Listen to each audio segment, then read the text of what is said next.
This is the story about the mining town of Bodie, California. The dry desert lands of the U.S. have been the location of many famous mines and gold discoveries. Mining towns such as Tumco, Bodie, Oatman, and Randsburg were once booming with growth due to the mining operations. Bodie was pretty isolated and sat at an elevation of 8,400 feet. Bodie began as a mining camp of little note, following the discovery of gold in 1859 by a group of prospectors, including W.S. Bodie. People are not sure of Bodie's first name, although there are articles stating it was William or Bill. Bodie perished in a blizzard the following November while making a supply trip to Monoville. He never got to see the rise of the town that was named after him. Townspeople felt that poor Bodie deserved a proper burial, so in 1879, a service was held creating a monument on his behalf, but 2 years later, after President Garfield was assassinated, Bodie's monument was adapted for Garfield and erected in the cemetery. To this day, no one is sure where in the cemetery Bodie's remains are. Bodie was a tough town. There were shootings almost every day. This was a town that was filled with gamblers, drinkers, and prostitutes. Everyone packed a gun in this town. The town was so bad that there was a so-called vigilante group named the 601. The 601 stood for 6 feet deep, 0 trial, and 1 rope. From the years 1878 to 1881, there were 70 fatal shootings in a town whose population fluctuated between 5,000 and 10,000. Of those shootings, 40 men were charged with murder. After a while, the town ended up getting a lawman by the name of John Kurgan. John had served with an Illinois regiment in the 1846-48 Mexican War before news of gold lured him to California. In 1876, the Standard Company discovered a profitable deposit of gold-bearing ore. This discovery transformed Bodie from an isolated mining camp comprising of a few prospectors and company employees to a Wild West boomtown.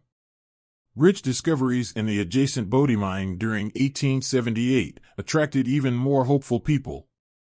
By 1879, Bodie had a population of approximately 5,000 to 7,000 people and around 2,000 buildings. One idea maintains that in 1880, Bodie was California's second or third largest city, but the U.S. Census of that year disproves the popular tale. Over the years, Bodie's mines produced gold valued at nearly $34 million, although there are some records that state that number could be much higher and closer to $80 million worth of gold and silver. Mining around Bodie was all hard rock mines, and there were several different mines in the area. Bodie also had around a dozen stamp mills. The largest mill, of course, belonged to the Standard Mill. Work in these mills was a noisy, dirty job. These mills would have a dozen or more stamps pounding away 24 hours a day, 7 days a week, powered with big steam engines roaring and rock crushers shattering rock.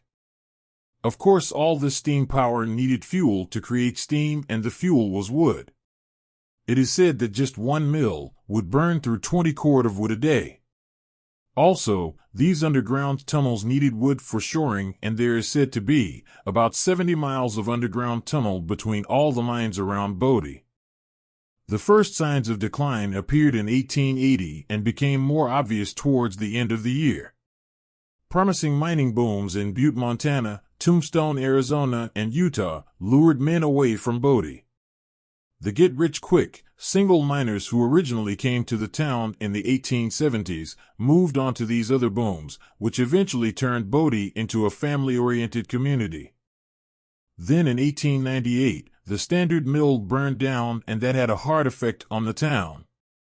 By 1920, Bodie's population was recorded by the U.S. Federal Census at a total of 120 people. Despite the decline, Bodie had permanent residents through most of the 20th century, even after a fire ravaged much of the downtown business district in 1932. It has been said that $80 to $100 million worth of gold and silver had been mined out from the hills around Bodie. The stories of lost gold mines still lure prospectors to the hills around Bodie. Many believe it is easier to find a mine that has been lost than to discover a new location. Today, however, Bodie is nothing more than a ghost town. You can still go to Bodie from May to October each year, as the town has been preserved as the Bodie State Park. I hope you enjoyed this short story about the mines and town of Bodie. Please like, share, and subscribe so we can continue to bring you more old lost mine stories.